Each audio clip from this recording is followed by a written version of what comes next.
Houston Texans concerning Deshaun Watson. The report claims the Texans want 3 first-round picks and 2 second-round picks as capital for Watson, and that's according to a team that has since backed out of the trade talks. That would mean, I would think, that the Dolphins are looking at trading Tua Tagovailoa if they're going to be bringing in Deshaun Watson. How feasible is this, Pete? Have you heard anything about the Dolphins being involved deep in trade talks for Deshaun Watson?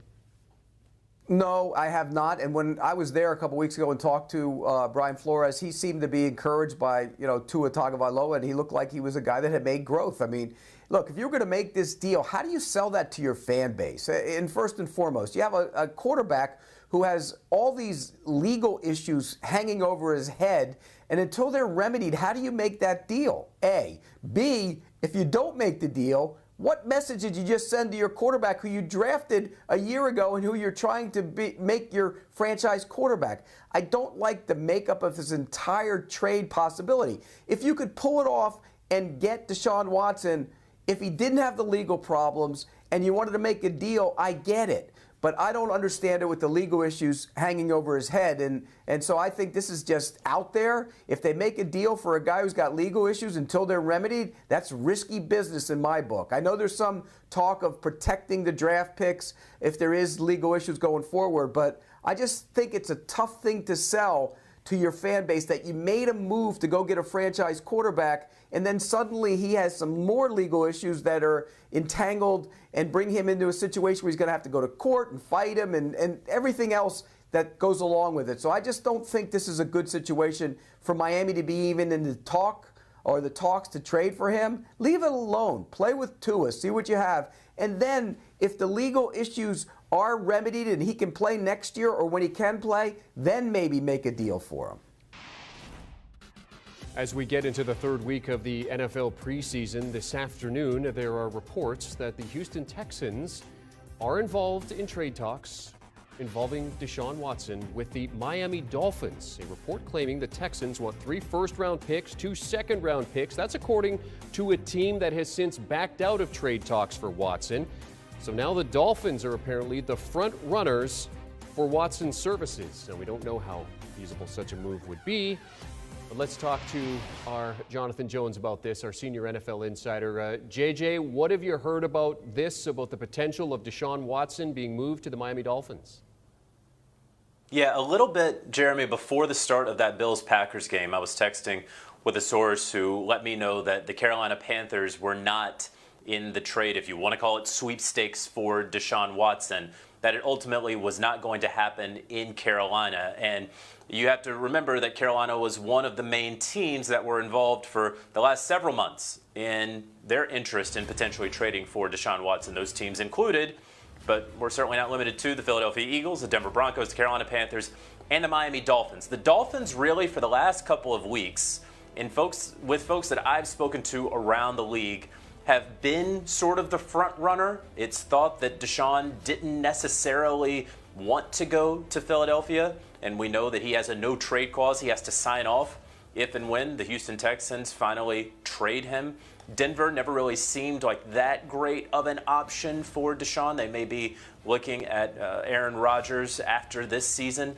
Carolina, I don't think that Deshaun ultimately wanted to go there. I think that there was some discussions within the Carolina Panthers organization that would be very difficult to bring Deshaun Watson there, considering the allegations, very serious allegations and 22 lawsuits hanging over his head right now. And now you have the Miami Dolphins, and they're really the last dance partner with the Houston Texans. A Texans team and franchise, very frankly, who should have been picking up the phone and answering these calls from other teams months and months ago. Hindsight is 20/20 and what have you, but even when it was extremely clear that Deshaun Watson was in some legal trouble, but also was never playing again for the Houston Texans, the Texans and general manager Nick Caserio believed that Deshaun Watson, coming off a fantastic season, as you see right there in the early prime of his career, that they could talk him into sticking around with the Houston Texans. And what we have seen so far this training camp and preseason is really a mockery.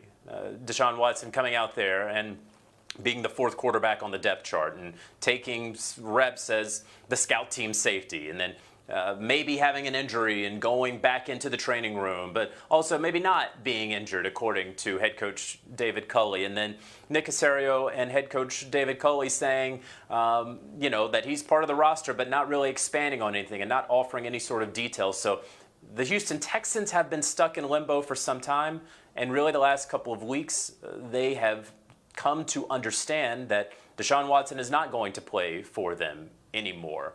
And so that is when they have begun picking up the phone, accepting these phone calls. The Miami Dolphins, again, have had interest for some time, as have other teams. But once you start doing the process of elimination, it does seem that if there's a musical chairs game and the music is stopping, there is one chair here for the Houston Texans and the Miami Dolphins, and it certainly seems like the Dolphins, if a deal is going to get done, and I believe that should a deal get done, it would probably get done before the Tuesday 4 p.m. Eastern deadline for the roster cuts, the 53-man roster. So that's sort of the deadline, not a hard deadline, but a soft deadline, that it would probably be done by then. But this obviously means for the Miami Dolphins that you're looking to move on from Tua Tagovailoa, a guy that you spent. I mean, he's a first-round pick. He's a high first-round pick. He's one of the cornerstones of this franchise. To bring in a Deshaun Watson who's embroiled in all these legal troubles, I'm trying to understand, why would the Dolphins make this move? I fully understand what you're saying, Jeremy, and they certainly would make this move if they believe that Deshaun Watson is a better quarterback than Tua Tagovailoa. I think that most reasonable people would agree that he is. There is also the decision, and this is obviously a football decision. This is not a decision that's steeped in morality, right? If we're being honest, this is a decision that the Dolphins or any other NFL team would be making. Certainly, I say that with the understanding that they're making that decision before the legal process has played out. They would be making that decision saying, okay, we're going to trade for him, and we're probably going to trade a decent amount of capital for him. And even if he is suspended by the league, even if he is placed on the commissioner's exempt list for some period of time, 4, 6, 8, 10 games, something like that, even a whole season, what a team that is trading for Deshaun Watson is saying, we still think that Deshaun Watson, under contract for the next 4 or 5 years, but minus those games, 4 to 10 to 12 to 6, 17 games, is still a better option than whatever the current quarterback that we have, what he will be or what he will become over the next few years. And, the Miami Dolphins, for years and years, if they decide that they're not going to roll with Tua Tagovailoa beyond this season, will be second-guessed, because they did take Tua over Justin Herbert there, picking at 5 when the Chargers picked there at 6. So that's going to be something that they're going to have to deal with over the next several years. But they very clearly see the potential to upgrade at quarterback, and it seems like they are nearing that sort of eventuality. I don't know if that deal is ultimately going to get done because of so much that is going on around Deshaun Watson that we all understand and that we're talking about now. But again, if a team is going to trade for Deshaun, it certainly seems like it would be the Miami Dolphins. JJ, I come from a European football background, so you have the transfer window and you have deals that are made, and you always have teams that are front runners, and then another team kind of comes in and maybe pips the deal away. You talk about the Dolphins being the front runners here in the talks for Deshaun Watson. Are there any other teams that are interested?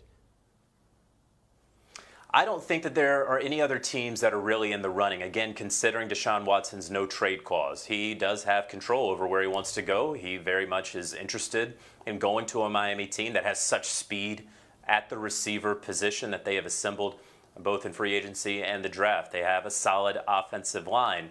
They have a coach in Brian Flores. They have a defense that's led by Xavier Howard and Byron Jones that will take the football away from teams and give it back to the offense and give it back to the quarterback, who would then be Deshaun Watson, and then as well as the lifestyle and culture that a team and franchise in South Florida is able to bring a young, wealthy man in Deshaun Watson. So those are all sort of things that Deshaun has certainly been looking at. Again, Denver never really seemed like that one was going to happen. Philadelphia, with all of their draft picks next season, certainly had a solid package that they could have delivered to to the Houston Texans, if the Houston Texans believed that they could have gotten Deshaun Watson to sign off on that. The Carolina Panthers, again, Panthers were interested. Some people within the organization were interested, but not everyone. There was not unanimity there. And what is the asking price? And we get back to that asking price. The report out there,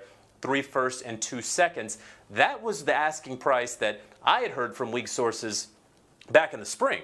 So if that's still the asking price today, and if that's what is going to get it done, and that is what Miami gives up to get Deshaun Watson with no conditions. I texted with a source earlier today, a league source who said, there will be people who lose their jobs in Miami if that happens. It is impossible for me to believe that the Miami Dolphins and GM Chris Grier would actually execute that trade, 3 1s and 2 2s with no conditions around them.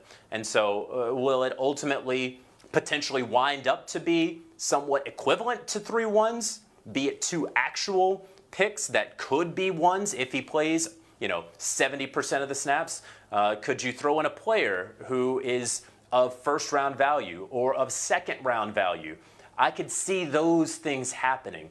But to just be straight up, the next 3 first-round picks and 2 2s for Deshaun Watson, where he has 22 lawsuits hanging over him, very serious allegations, FBI, the NFL, the Harris County Police Department, all of these entities looking into him, I cannot imagine that's going to happen. It just doesn't make sense when you think about it, especially for Dolphins fans. As you mentioned, it's going to be a hard sell for them, especially when the Dolphins have been doing such a good job in terms of rebuilding that franchise and trying to get it back to title contention. Jonathan Jones joining us to talk about potential Deshaun Watson move to the Miami Dolphins. Thank you very much, JJ, for hopping on with us here.